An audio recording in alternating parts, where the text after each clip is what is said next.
Good morning students. आज हम पढ़ेंगे पाठ 4 कन्याकुमारी की यात्रा। ये एक यात्रा वृतांत है और जिसे हंसराज दर्शक जी द्वारा लिखा गया है। और यात्रा वृतांत कहते हैं बच्चों जब कोई अपने द्वारा की गई यात्रा का कलात्मक व साहित्यिक वृत्त प्रस्तुत करता है तो उसे हम यात्रा वृतांत कहते हैं। और ये कन्याकुमारी की यात्रा हंसराज दर्शक जी द्वारा की गई यात्रा का वृतांत है और जिसे उन्होंने बहुत ही सुंदर ढंग से प्रस्तुत किया है। तो इस कन्याकुमारी की यात्रा, इस यात्रा वृतांत को पढ़ने से पहले हम लोग सबसे पहले लेखक के बारे में कुछ जानकारी प्राप्त कर लें। हंसराज दर्शक का जन्म 19 अप्रैल 1864 को पंजाब के होशियारपुर जिले के एक छोटे से शहर में हुआ था। लाला हंसराज अविभाजित भारत के पंजाब के आर्य समाज के एक प्रमुख नेता व शिक्षाविद थे। बच्चों, अविभाजित भारत से तात्पर्य उस भारत से है जब उसका विभाजन नहीं हुआ था और पाकिस्तान भी भारत का ही अंग था, वो भारत से अलग नहीं था, भारत का ही हिस्सा था। पंजाब भर में दयानंद एंग्लो वैदिक विद्यालयों की स्थापना करने के कारण इनकी कीर्ति अमर है। इनकी मृत्यु 74 वर्ष की आयु में हो गई थी। ये स्वामी दयानंद सरस्वती जी से बहुत अधिक प्रभावित थे और ये एक राष्ट्रभक्त भी थे। तो बच्चों, अब मैं इस यात्रा वृतांत को पढ़ती हूँ और आप लोग भी अपनी किताब में इस वृतांत को देखें और ध्यान दें। पर्यटन का चस्का मुझे बचपन से ही लग गया था और जैसे जैसे मैं बड़ा हुआ ये चस्का बढ़ता गया।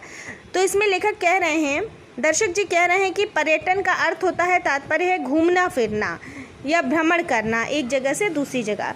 तो ये पर्यटन का जो चस्का है, पर्यटन की जो रुचि है वो दर्शक जी को बचपन से ही थी, क्योंकि वो बचपन में उनके पिताजी में भी ये रुचि थी और उन्हीं से ये रुचि उन्हें प्राप्त हुई थी।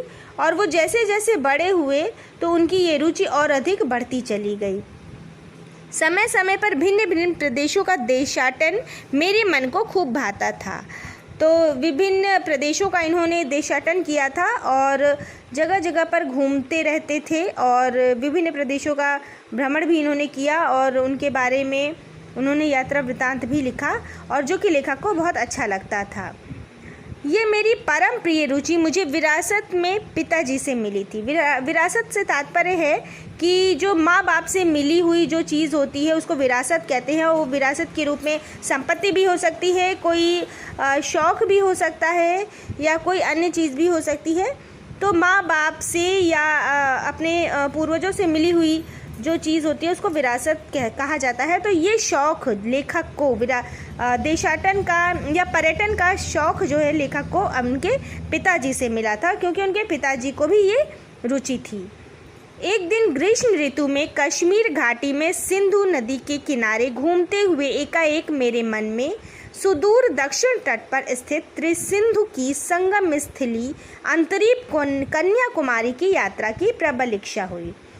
तो एक दिन लेखक जो हैं वो कश्मीर घाटी में सिंधु नदी के किनारे घूम रहे थे, विचरण कर रहे थे और तभी उनके मन में दूर दक्षिणी भाग में, भारत के दक्षिणी भाग में स्थित त्रिसिंधु की संगम स्थली, त्रिसिंधु कहा जाता है कि वह स्थान जहाँ पर 3 समुद्र आकर के आपस में मिलते हैं और उनका संगम है।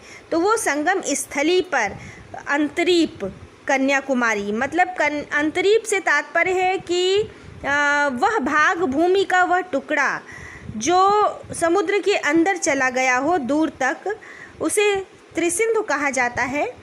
और अंतरीप कन्याकुमारी ये कन्याकुमारी में है और कन्याकुमारी का वो नीचे का नुकीला भाग जो समुद्र के अंदर चला गया है तो उसे अंतरीप कहा जाता है। तो उस जगह की यात्रा करने की इच्छा लेखक के मन में उत्पन्न हुई। यात्रा का आवश्यक प्रबंध करके हम जनवरी की एक सुबह को नई दिल्ली से कर्नाटक केरल एक्सप्रेस में सवार होकर कन्याकुमारी के लिए तिरुवनंतपुरम की ओर चल पड़े।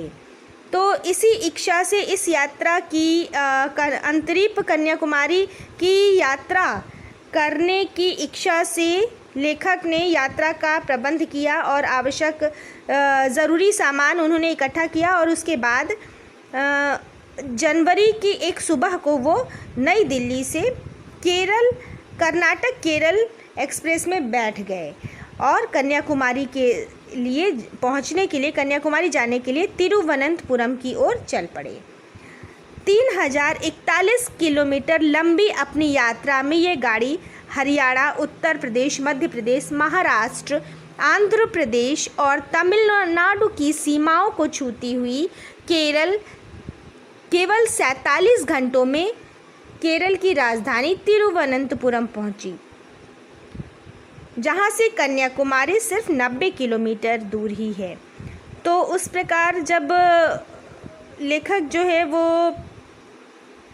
कन्याकुमारी की यात्रा के लिए कर्नाटक केरल एक्सप्रेस में बैठे तो वहाँ से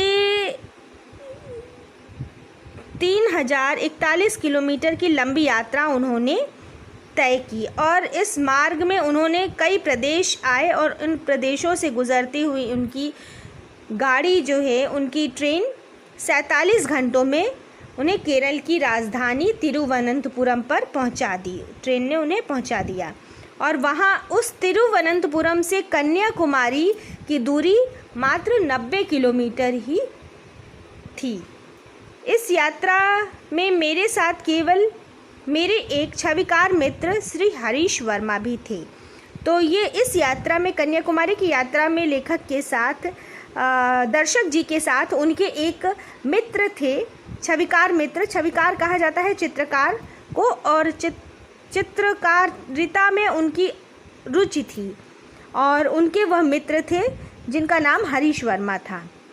2 दिन की रेल यात्रा के पश्चात 15 जनवरी की सुबह को हमने तिरुवनंतपुरम पहुंचकर कुछ देर विश्राम किया तथा भोजन करके मध्याह्न 2 बजे के करीब हम केरल राज्य रोड परिवहन निगम की एक एक्सप्रेस बस में बैठकर कन्याकुमारी की ओर चल दिए। और फिर वहां पहुंचने के पश्चात लेखक तिरुवनंतपुरम में जब लेखक पहुंचे अपने मित्र के साथ, छविकार मित्र के साथ, वहां पहुंचने के पश्चात उन्होंने वहां पर कुछ देर विश्राम किया और मध्याह्न कहा जाता है बच्चों दोपहर के वक्त को, दोपहर को, तो उस समय वहां विश्राम किया। भोजन आदि करने के पश्चात फिर ये अपने मित्र के साथ एक केरल राज्य रोड परिवहन निगम की एक एक्सप्रेस बस में बैठ गए और कन्याकुमारी जाने के लिए चल पड़े। तिरुवनंतपुरम कन्याकुमारी मार्ग बड़ा ही मोहक है। सड़क के दोनों ओर फलों से लदे नारियल कुंज, धान तथा करिम्पू के हरे भरे खेत, मरुंतवाल मलय का पथरीला पर्वत और शीतल समुद्री समीर के सुखद झोंकों का अभिवादन स्वीकार करते हुए हम अपराह्न 4:30 बजे विवेकानंद शिला मंडप के सामने जाकर रुके।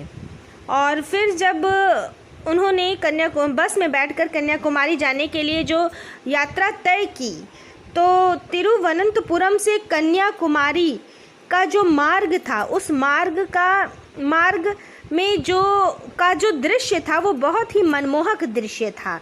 सड़क के दोनों ओर फलों से लदे हुए नारियल के वृक्ष दिखाई दे रहे थे, बाग दिखाई दे रहे थे और धान और करिम्पू कहा जाता है, करिम्पू कहते हैं बच्चों गन्ने को, और गन्ने के हरे भरे खेत चारों ओर दूर दूर तक फैले हुए थे। वहीं पर मरुंतवाल मलय का पथरीला पर्वत भी था। मरुंतवाल मलय कहते हैं पथरीले एक पर्वत को के नाम, जो मरुंतवाल मलय के नाम से जाना जाता है।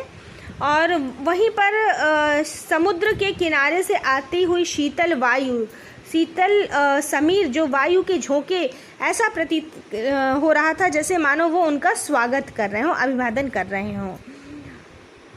और उसके पश्चात शाम को 4:30 बजे ये लोग विवेका शिला मंडप के सामने जाकर के पहुँचे। उनको तिरुवनंतपुरम से कन्याकुमारी तक पहुँचने में शाम हो गई और 4 बज गए।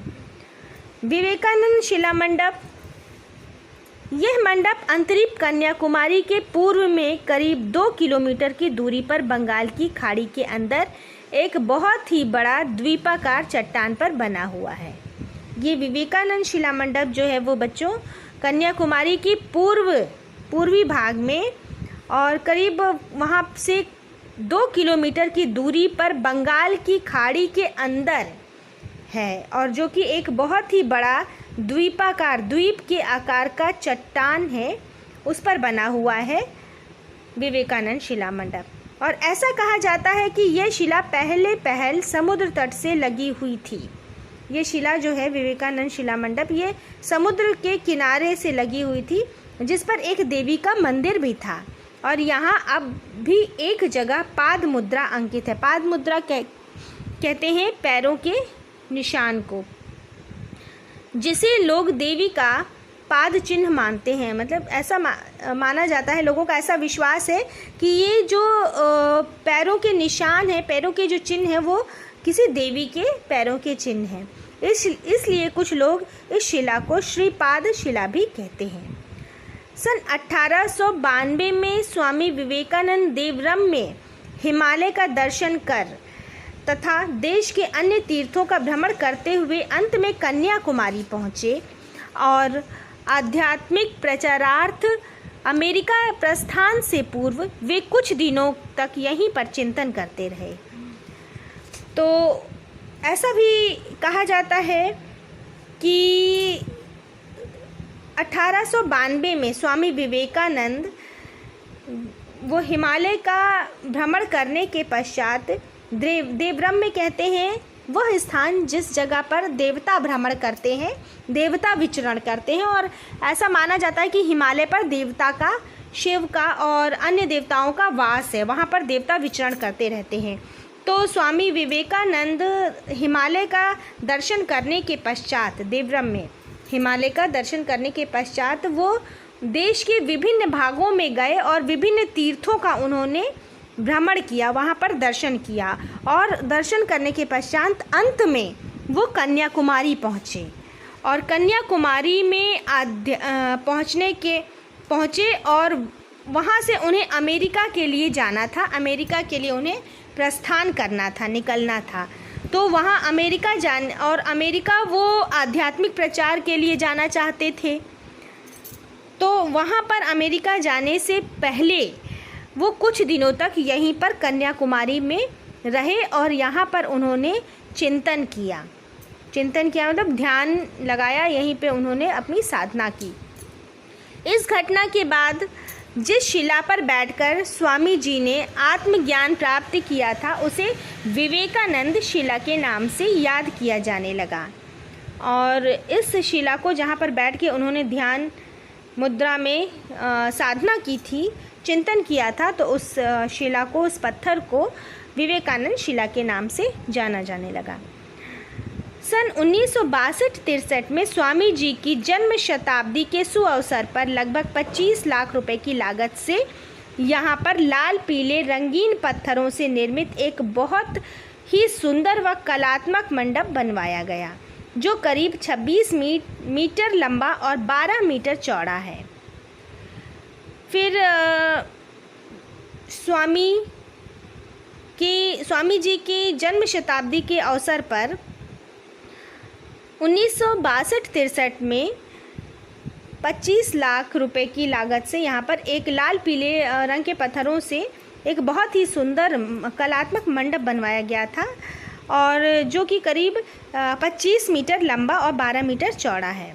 इसकी मेहराब 20 मीटर ऊंची है। मेहराब कहते हैं बच्चों धनुष आकार की दरवाजे के ऊपर का जो हिस्सा होता है, ऊपरी हिस्सा, जिसकी बनावट धनुष के आकार की होती है, धनुषाकार बनावट होती है, उसे मेहराब कहते हैं। और इसकी मेहराब 20 मीटर ऊंची है इस मंडप की, और जिसके नीचे परिव्राजक मुद्रा में खड़ी 3.25 मीटर ऊंची काले चमकीले पत्थर की भव्य मूर्ति यहाँ आए दर्शकों को सहज ही अपनी ओर आकृष्ट कर लेती है। और उस मेहराब के नीचे जो है वो परिव्राजक कहा जाता है, साधना की या सन्यासी की मुद्रा में खड़ी हुई एक विशाल मूर्ति है जो दर्शकों का मन अपनी ओर मोह लेती है और दर्शकों को अपनी ओर आकृष्ट कर लेती है। इस मंडप में विवेकानंद के मुख्य मंडप के अलावा 2 और मंडप भी हैं, ध्यान मंडप व श्रीपाद मंडप। तमिल भाषा में मंडप अथवा मंडप स्मारक को भी कहते हैं, स्मारक को ही कहते हैं तमिल में। समुद्र के अंदर बने इस मंडप तक पहुंचने के लिए यात्री को तट से शिला तक की यात्रा नाव में बैठकर करनी होती है। तो समुद्र के अंदर बने इस मंडप तक पहुंचने के लिए, मतलब ये मंडप जो है वो समुद्र के अंदर अब चला गया है और इस मंडप तक पहुंचने के लिए यात्रियों को नाव का सहारा लेना पड़ता है और नाव में बैठ करके वहाँ तक उन्हें पहुँचना होता है। यहाँ की नावें बड़ी बड़ी और मुड़े हुए सिरों वाली होती हैं जो डीजल से चलती हैं। एक नाव में एक साथ लगभग 100 व्यक्ति बैठ सकते हैं। यहाँ की नाव इतनी बड़ी है कि उनमें एक साथ 100 व्यक्ति बैठ करके वहाँ तक जा सकते हैं। समुद्री लहरों से बार बार टकराती एवं हिचकोले खाती नाव यात्रा करते समय भय मिश्रित आनंद का संचार होने लगता है।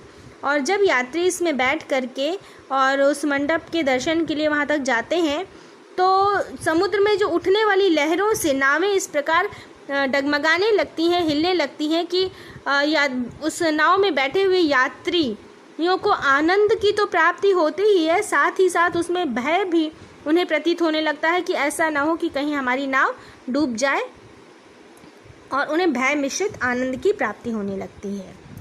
तो बच्चों अभी हम लोग बस इतना ही पढ़ेंगे और इसके पश्चात इसके आगे का भाग अगले हम लोग कक्षा में पढ़ेंगे, अगली वीडियो में हम लोग पढ़ेंगे।